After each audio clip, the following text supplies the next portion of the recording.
we are going to look at how to use the word still. First, still can mean not moving. Still, if you have a child that has too much energy and the child is running and touching things and being annoying, you can tell the child, please be still.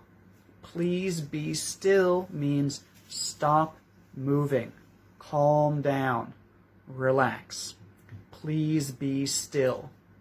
Or maybe you're in the jungle and you see a dangerous animal and you tell your friend, be still. Be still means don't move a lot. Don't make the animal excited. Be still. The second way that we use the word still is actually quite similar because it's about not changing.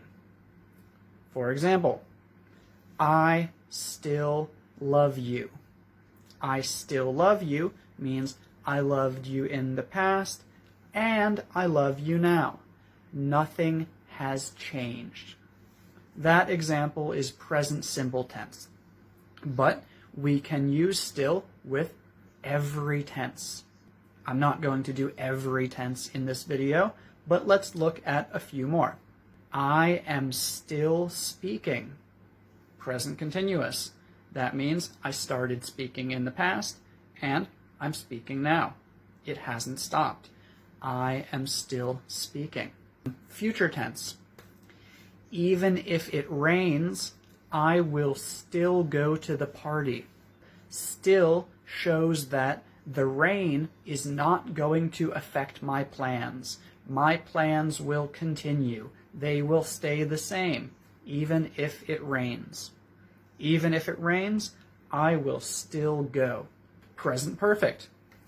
He still hasn't called me. He hasn't called me just shows that I'm waiting for him to call me. He still hasn't called me sounds like he didn't call me yesterday, and I was waiting for him, and now I have been waiting for him for a long time because yesterday he didn't call me, and today he hasn't called me. The fact that there are no calls from him has not changed. I'm waiting for him. I'm annoyed with him. He still hasn't called me. So again, those are just some of the tenses. I'm not doing all of them in this video, but if you know how to use the different tenses, you can use still with them.